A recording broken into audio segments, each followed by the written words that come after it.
This episode of the Blaxit Global Podcast is sponsored by Blaxit Global Passport. Join aspiring Black expats, expats, and repats, where you can build community, get resources, and gain support along your journey abroad. You're invited to join Blaxit Global Passport. Inside Passport, you'll find exclusive workshops on everything from expat taxes, financial planning, insurance, job boards, accountability check-ins, and more. You can even take Passport on the go with our app available for iOS and Android devices. Just click the link in the episode you're listening to or visit blaxitglobal.com and click on Passport. See you inside. I did a Google search. The Google search was best places for Black expats. And I put Black in there because I wanted to be somewhere where I was going to be comfortable as a Black woman. And I wanted to be somewhere where it wasn't going to be a crime to be a Black woman. Close your eyes and imagine living a life you love, unapologetic and unbothered, free from daily microaggressions from Karens and Kens, free from the fear of police brutality and systemic racism. Wouldn't that feel amazing? Now open your eyes. What if I told you that it's possible? Hear inspiring stories and get the actual blueprints from brothers and sisters of the diaspora who are living out their wildest dreams abroad. You've heard the term. Now be inspired by the movement. I'm Krishan Wright, and this is Blaxit Global. Another episode of the Blaxit Global Podcast, and this time we are journeying to Mérida, Mexico, where I have the honor and the privilege of speaking with Bernadette L. Harris, who is an award-winning accountant and CEO of the BTB Advisory Firm. I am so excited to have her talk about her journey and her move from the U.S. to Mérida. Welcome to Blaxit Global, Bernadette. Thank you. I am so excited to be here. I am just thrilled when I got your invitation to be on your show. So really, really excited about sharing my story and my journey, and hopefully it'll inspire somebody to do something, whether it is to move abroad or just to change something in their life. Oh, yes. And, for the audience's benefit, I want to tell how this happened, this invitation happened. I was on LinkedIn and Bernadette had made this incredible announcement about being in Mérida for several months, making the leap. My mouth dropped. I was like, wow, like this woman picked up and moved her business. And I'm like, she has to be on the show. I need to hear her story. So I slid in that DM and I was like, hey. And the rest was history. So Bernadette, I always love to start the show by understanding someone's origin story, because I feel like that has so many nuggets that really come through into where that person is in present day. So for you, why don't we start at the beginning and tell me a little bit about yourself? So the beginning, oh gosh, so I am so old. I'm trying to figure out which beginning will we start with? Honestly, if someone had told me 20 years ago that I'd be living abroad, I would have laughed. So I cannot say that 20 years ago I was seriously considering moving abroad. Now I had moved because actually 20 years ago I left Florida, which is where I'm originally from, and moved to Atlanta. That was the big move. That was, I thought, my forever home, where I would, be and hang my hat is where I hung my shingle. I started my accounting firm in Florida, but it was a baby, an infant, when I picked up and moved to Atlanta. And I really built my business from Atlanta. So I honestly thought that Atlanta was going to be my home. The way that life works, it did not work out that way, but it was a great experience. I grew my business there. I raised my daughter there. I developed friendships and relationships. Friends became family, all of those kinds of things while living in Atlanta. And I believe that everything that I got from being in Atlanta has definitely prepared me for where I am right now, even in building a business and in building a team. All of these things just kind of prepared me. I read something the other day where it says that nothing is wasted. So when we think about our experiences, the things that we've experienced in life, and I think about the things that I've experienced, the hard things that I've endured, nothing has been wasted. Every single thing that I've gone through, every single thing that I've accomplished has prepared me for the next. And when I think about what we're going to talk about today and me now living in Mexico and running my business from Mexico, I think about the fact that 9 years ago, I closed my brick and mortar office. So I used to have 2 offices. I was running back and forth from one office to another, seeing clients, building my business, all of this stuff. And 9 years ago, I closed my brick and mortar office because more and more of my clients were moving to virtual. They were, we had secure portals. I was an early adopter to the whole virtual world, right? So my clients were uploading their documents to the portal, sending their information that way. We were communicating. I was working with clients in multiple states and we were doing things over the internet. And so more and more clients was doing that. And I'm like, why am I paying all this rent? Like, what am I doing here? And so, when my lease was up, I didn't renew my lease. I moved all my stuff back home. My employees, y'all take y'all's desk and go home, and we just all we work from home. And this was 9 years ago. I did not know 9 years ago when I closed my brick and mortar office and we moved to a virtual accounting firm that I was preparing myself to be living in another country, and having a global team. I didn't know that. But I was, and it was preparing. And so when the pandemic happened and everybody was scrambling and people were trying to learn how to use Zoom and all of this other stuff, I'm like, well, welcome to the party, guys. We've been doing this, right? We've been doing this for a very long time. And so when the pandemic hit, that was not one of our challenges. We had challenges with the pandemic, but that was not one of our challenges because we had been doing it for a long time. And it was like the pandemic was the sign, seal, deliver that we needed. Like, see, I told you we could do this stuff virtually. We had been telling people, there were people that are like, I just would like to come sit in the office. And when they couldn't do it, right, then they realized, you know what?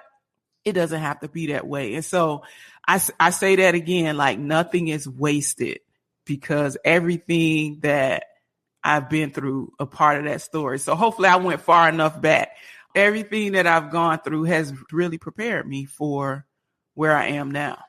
Yeah, that's so profound. Just to have the vision, not knowing all of the things that would follow, right? In a historical sense, right? A historic pandemic and the shift to online and everything happened in these seismic shifts over the past now 3 years, portals and things like that.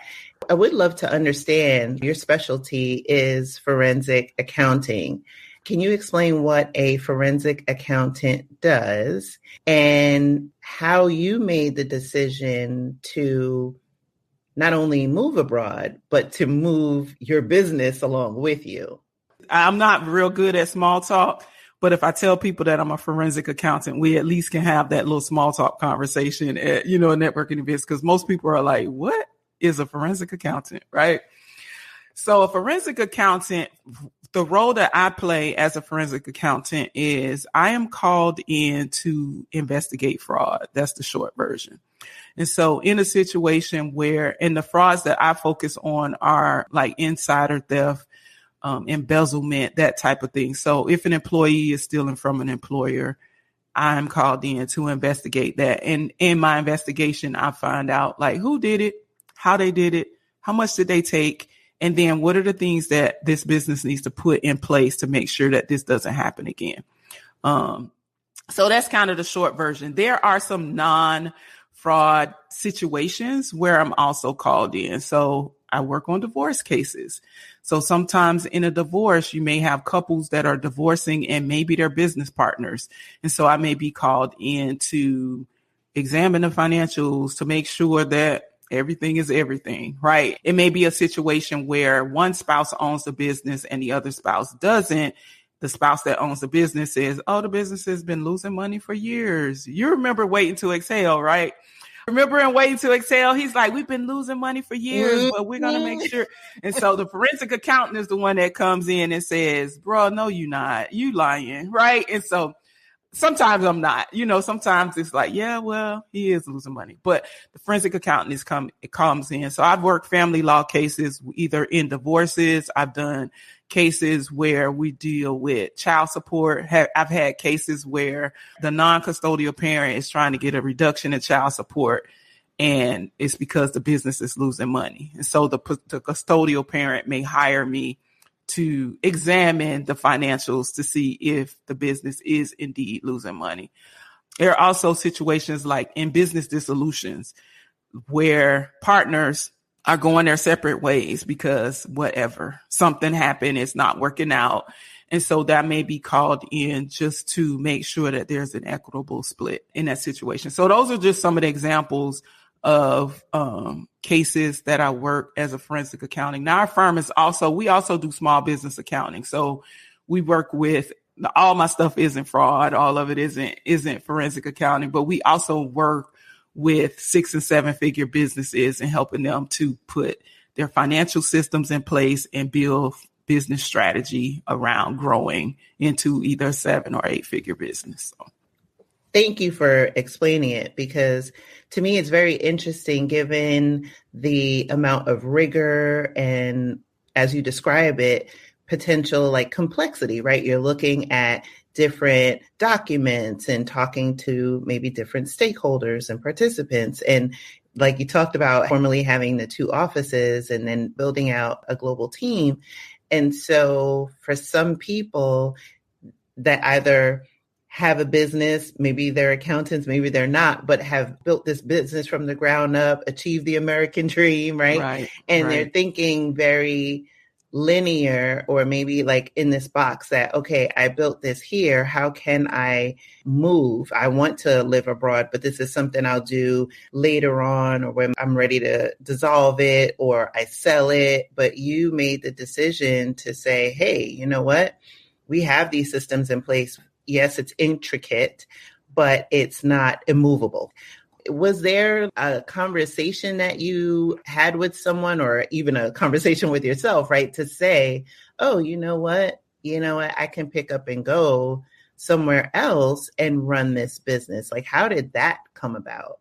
9 years ago, when I closed that office, moved back home, it almost felt like I took a step back, because it's like I started from home. I started my business from home. From my dining room was my office, and I graduated to an office space and all of that. And so when I closed my office and moved back home, I was like, wow, am I taking a step back? But sometimes that's what we have to do, right? Sometimes we have to take a step back just to kind of assess things, see where you are, recalibrate, whatever the case may be. When I did that, and then moving forward, I was working from home. For me, it was always in my mind that I could work from anywhere. And like you said, when you saw my social media post, for those who are listening, I moved to Mérida in May, and I announced it on social media in December. I was in Mérida close to 6 months before I actually made the announcement, for multiple reasons. And we'll probably talk about some of those later in the show, right? The point that I'm making here is it was further proof that I could do this from anywhere, because clients were working with me and they didn't know that I was in Mexico. And where I am doesn't really matter, because what I do is not location specific. And I've always had clients, even when I was in Atlanta, I've always had clients across the country. I had some clients that were living abroad. At one point, my active client roster was about anywhere between 3 to 350 people at a time, right? Of course, there's attrition. There are people that leave and people that come or whatever. And so 350 clients that I'm juggling every single year. Out of those clients, the clients that I've actually met face to face or seen in person is probably less than 100. Whoa. And this was when I was in Atlanta. So all of these things are in my mind. When I closed the brick and mortar and moved back home, I lost some clients because there were some people who just insisted that they needed to be face to face with their accountant. And I was okay with that because I'm an accountant, right? So we run numbers. And when I ran the numbers, the clients that I lost, they did not pay me anything near what I was paying in rent, utilities, all of that kind of stuff. And so it was really okay to lose that 10, 15 client base because the game was still going to be in my favor, right? And so again, moving my business to Mexico, it was just like, what else I'm going to do? You know what I mean? Like, I have been in business for 21 years. I am unemployable at this point, and so getting a job and working for somebody else is absolutely out of the question for me. So it's like, why did you make this decision? What else I'm going to do? I love that. What was it about Mexico or Mérida specifically that made you feel like this is the right place? Was it like a scouting trip or something, an article? Like, step me through some of that. Listeners, please just like buckle your seatbelts if you drive and pay attention to what you're doing. Cause I'm like, most people are blown away when I say this. One, I had never heard of Mérida before in my life. Two, I had never visited Mérida before in my life. I moved here sight unseen. That's how we're going to start that, right? Right. So now that you've picked up your jaw, right? Because I know you're like, what did you do? So here's how my methodology was. I knew that I needed to make a change. And I'm not sure if should we go back and kind of talk about like, why did I decide? And please. Okay, so all right. So my business was booming. When the pandemic hit, at first it was scary because I didn't know what was going to happen. None of us knew what would happen. I had business owners, clients that were in hospitality industry, travel industry, restaurant industry, and I saw them lose their business in seconds. Like events were canceled. You know what I mean? Like there were people who were in the event space and events were canceled for the whole year. And so I saw people losing everything in seconds and I freaked out like, oh my gosh, if my clients lose their business, I'm going to lose my business. Right. Thankfully, it didn't happen that way because, like all of the government assistance that came as a result of the pandemic, you know what it did? It forced compliance. It forced people to file tax returns. We were filing taxes back then. We don't do that no more, but and so it forced people to file tax returns. It forced business owners to get their ish together when it came to the financial, right? So you had to get your books in order if you want to get PPP and EIDL. And so something that was bad for us turned out to be something that was good because it made people realize the importance of our role, right? So that was good. So for me, business started booming and it was blowing up and it was to the point where I had to hit the brakes. Like, nope, can't take no more people because it was just too much. The demand was so high. I didn't have enough help to be able to handle all of this demand, right? And so I'm working myself to death, literally. I'm literally working myself to death, serving all these clients, doing all of this stuff. I'm an accountant. You know what we do? We sit on our butt all day long, right? And I was on my butt all day long, like hours and hours and hours. So I had this sedentary lifestyle. I'm not eating right. All of this stuff. I gained weight. I was overweight and I got a hypertension diagnosis. March of 2021, I got a hypertension diagnosis and I was like, okay. But honestly, I didn't change anything right away. I just took the medicine because it's March. It's March. You know what March is? It's tax season. I got to get these taxes done, right? So I'm trudging through tax season. I'm taking the medicine now. So at least I'm not getting the headaches that I was having before. And I'm kind of getting through tax season and they keep extending the deadlines and all of this stuff. And I'm just like, oh God, I got to get out of this. This is literally killing me. This whole tax piece of my business was like literally killing me. So by September of 2021, I thought I was going to have a nervous breakdown. I was like literally losing it. So just to know, I'm the overachiever. I'm the strong one. I'm the person that people depend on. I'm the one that has her stuff together. And I was losing it. And I was like, okay, I got to do something different because I want to be a grandma. You know, I got a daughter and she's taking her time about getting married and having babies and all this stuff. And I ain't rushing her, you know, if she listening, baby, I ain't rushing you. But at the same time, I'm like, I want to be here when she does decide, you know what I mean? So I got to get my stuff together. I got to take care of myself. So I started going to therapy. I went to a therapist and she started helping me. We were talking about just the anxiety and all of the things, setting boundaries, all these things. We're working through all of these different things, lots of stuff, lots of work, right? But I still haven't changed the diet, exercise, the stuff that I really needed to change, right? And by February of 2022, I said, I can't do this. I can't do this because it's not sustainable. I was working myself to death and just working to maintain a lifestyle. I enjoyed it. I had a beautiful home in Atlanta and you know how the houses are in Atlanta.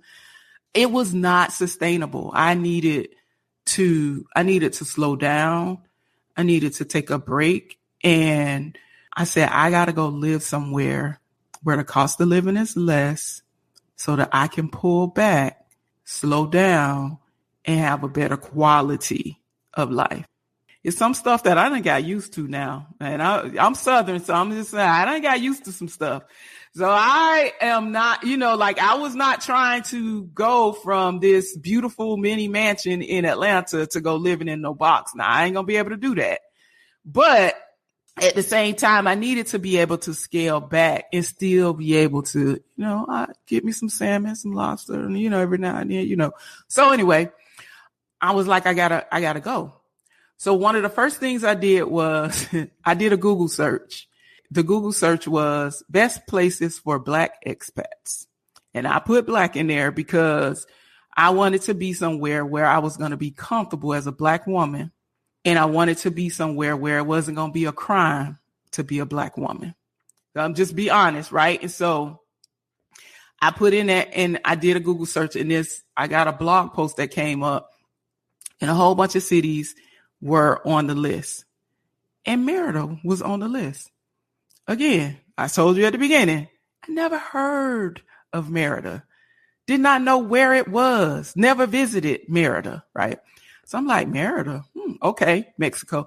A couple of other places that were on there. So there were some things that I had in mind when I said, okay, when I decided that I was ready to leave. I wanted to be close enough because my parents are aging and they still live in the United States. My daughter still lives in the United States. And so those three people are the most important people in my life. And if I needed to get back to see about them, I didn't want to be flying for 2 days, to do it. Right. So I wanted to be somewhere close. And I also wanted to be in a Spanish speaking country. Do I speak Spanish? No, but I wanted to be in a Spanish speaking country. That's another story. And I wanted to be somewhere warm. Those are some of the things. So as I'm going through the list, again, Mérida was the one that kind of jumped off of the list. And I just started researching Mérida. So I did a Google search on Mérida, Mexico. I saw that Mérida was the safest city in Mexico. Wow. Okay. That works, right? And so then I went down the YouTube rabbit hole. I started watching YouTube videos. I saw different people doing videos on living in Mexico and living abroad. I saw a video where this lady did a comparison of like 5 different cities in Mexico, and Mérida was one of the 5 cities. So again, I just went down the YouTube rabbit hole. I probably got a PhD in Mérida on YouTube because I was watching all these videos. Then I found some Facebook groups. I joined some Facebook groups, and I literally moved to Mérida without seeing it. Like I had never been here before. I got here when I got here. Oh my gosh. Like that is incredible. Like sight unseen. did the Google search, went down, and got your PhD from YouTube University. And I'm like in awe. Yeah. And so from what you researched, and like you said, you went deep, deep, deep down the rabbit hole, and then you get there, did or has Mérida met your expectations in terms of what you laid out, right? You wanted a better quality of life. You wanted to be more active in your lifestyle for, your own benefit, in addition to obviously like the health benefits that come along with that. How has that transition been? Mérida has given me everything that I needed. Like, I have absolutely no regrets. None. Coming here sight unseen, all of that stuff, absolutely no regrets. One, my expectation, I had a real short list of things that I needed, right? So that was easy. Like, I just said, okay, Mérida has an international airport, so I could fly back to the United States. Bam. It's warm. Bam. There's a Black community there. Bam. I'm good. So when I came here, like I said, I came in May. Went apartment hunting, found my apartment, moved up to my place. One of the first things that I did, I got a doctor here because, I had my health issues. So I wanted to have a doctor that was going to be able to help me with that. And I hired a trainer. So I hired a trainer and I started working out with the trainer 1 month after I got here. So we started working out together in June. And since that time, in less than 6 months, I lost over 30 pounds. Oh my word, Bernadette, that's impressive. Yeah. So lost over 30 pounds, decreased my medication, not completely off. I'm going to go to a cardiologist soon, but decrease the medication. I'll probably be off of the medication real soon. Hopefully by my hypertension anniversary, I'll be off of it. But yeah, so quality of life absolutely has tremendously changed. And it's just like, there's so many things that I've done, things that I never did in the United States. I'm very introverted. Most people don't believe that. If they see me speak, or if they even hear me on a podcast, they don't believe me when I say I'm an introvert. I am very much an introvert. I am selectively social. Let's say that. So I can be social in certain aspects, but I'm very much a small group, kind of person. But it's forced me to get out of my comfort zone. I've gone and, when I first got here in May, I went to a meetup and just met some people. I would just never do something like that. But I went to this meetup, didn't know nobody, and just showed up like, hey, y'all, I just moved here from Atlanta, so I've met a ton of people by doing stuff like that, just kind of showing up and doing stuff, networking in the Facebook groups and just getting connected with people. I've gotten into baseball. Like I'm going to the Mexican baseball games, right? And so I don't even do baseball because I always used to say baseball is so boring and it's so hot and it takes too long. And you sitting there all day and you only score 1 point. Like, what are we doing here? But I was at I'm at the Mexican baseball games and I'm swinging my towel when they swinging their towels, just having a good time, just doing things that I have never done before. And it has absolutely improved the quality of my life. Absolutely. Just even listening to it and just juxtaposing where you were in your life to where you are now, it's like night and day. The contrast is obvious. I guess for you, when you're looking at and retelling your story about climbing and achieving all the things that you did in the US when you were living in Atlanta, to having a more, in my mind, and I don't want to put words in your mouth, a more intentional lifestyle in Mérida. What do you think about what you've accomplished? Because sometimes we don't always appreciate all the things that we've done. So when you look at it, what do you feel and see? It is definitely intentional. The very intent. Like when I said in February, I can't do this anymore, I knew that everything that I had been doing, everything that I was doing, like it wasn't bad because nothing is wasted, right? And so all those things prepared me to be able to make this move, but I knew that I couldn't continue to do what I was doing. And so I had to, once I got here, it was like, you got to do something different. What is the point of you moving to Mexico to do the same crap that you was doing in Atlanta? What would have been the point of doing that? And so my moving here, it was all about making the necessary changes so that I could change my life. Honestly, like my intent was just to change my life, but I already know that I am going to change the life of so many other people because it's going to inspire people to make better choices, whether they move abroad or stay where they are. For me, it was a matter of making a choice that was for my betterment, right?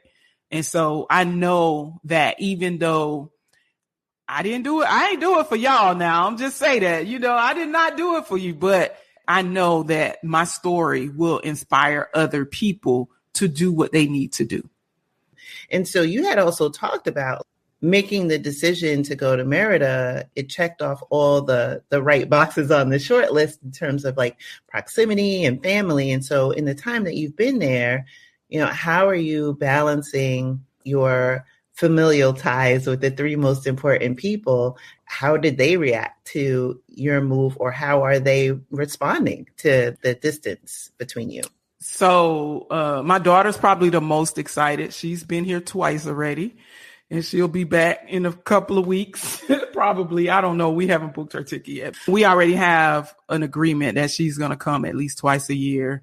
And every time she comes, she stays for a month.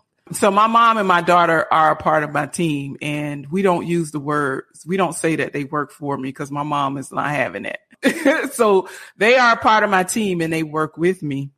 Because she works with me, of course, she has a virtual job, right? And so she's been the most excited. She's been the most excited because it's definitely benefited her because she has a home in Mexico. Because my guest room is not a guest room, it's her room. So it is her room, and when I have a guest, they are sleeping in her room.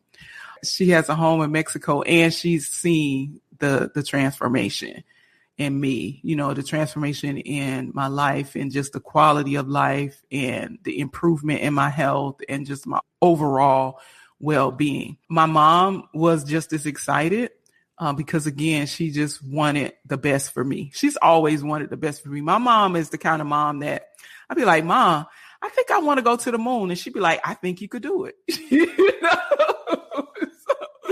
So that's the kind of mom I had. Like, I was a little girl. My mom said, you could be anything that you want to be. And I believed her, and so anytime I ever wanted to do something, I tell my mom and she'll be like, I think you could do it. Like, it's anything. She's never said to me, well, Bernadette, I don't know. She's never said anything like that to me. And so when I told her that I was moving to Mexico, she was all on board. Now, my dad, so I did not tell my dad that I was moving to Mexico until I got here. Cause my dad was going to be different. It was going to be told. So one of the reasons why I never told people that knew that I was moving or that I moved was all on need to know basis.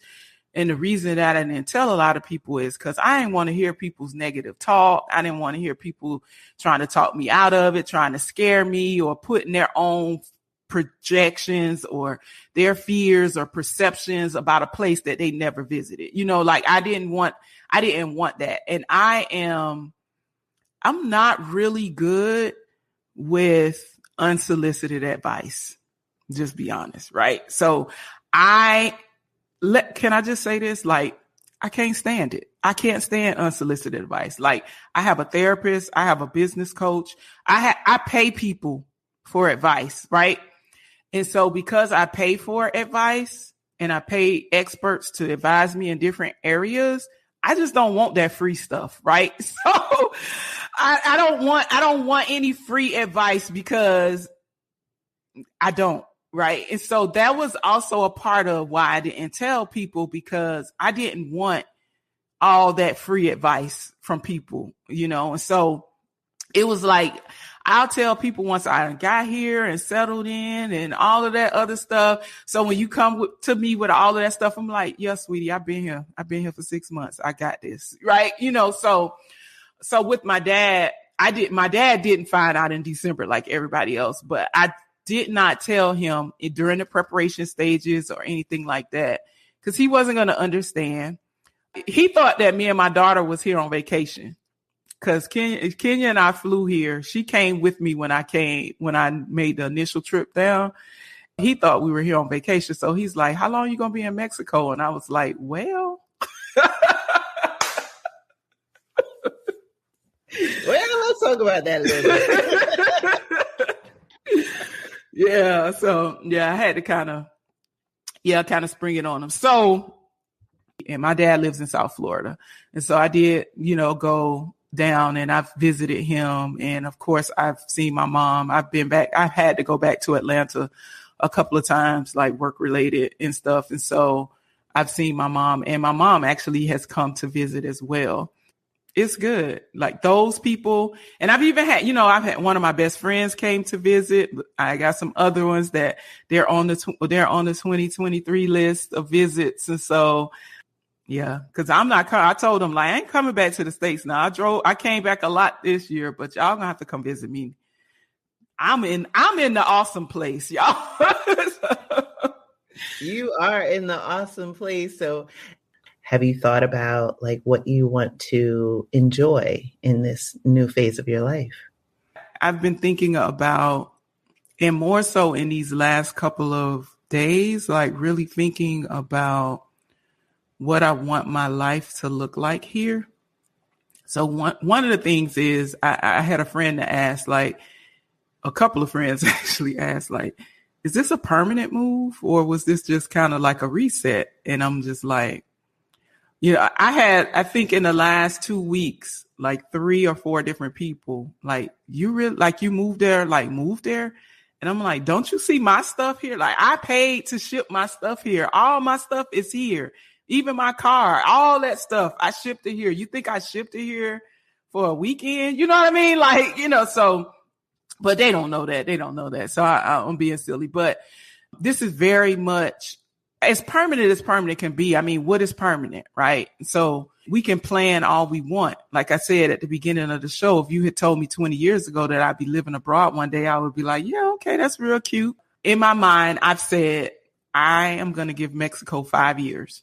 And we'll see. We'll see what happens after that. I have absolutely no plans of coming back to the United States. No shade on the U.S. I'm still a citizen, right? I'm going to come back to vote. You know what I mean? But I don't really have any intentions on living in the United States because as I think I'm not getting younger, I'm getting older.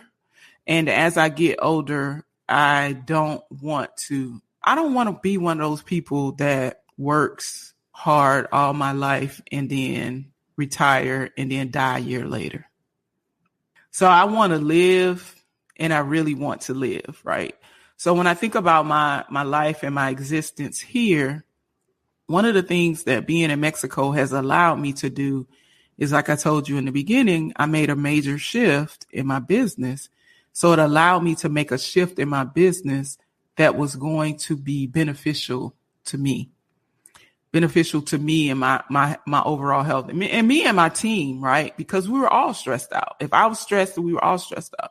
And so being able to make that shift in my business allowed me to be more intentional about my life and the people that the work that I do, the clients that I work with, how much I actually work. Yes, definitely. Intention is huge. It is a very big part of my existence here. There are lots of mental shifts that are happening for me. I'm going to the beach tomorrow, and I haven't been to the beach. Like when I first moved here, people were saying, oh, they were thinking like I was on the beach drinking margaritas. No, I was over here living. I was over here trying to get all my stuff set up and all this stuff, right? And so I wasn't doing any of those things. But now one of my intentions is to make sure that I go to the beach at least twice a month.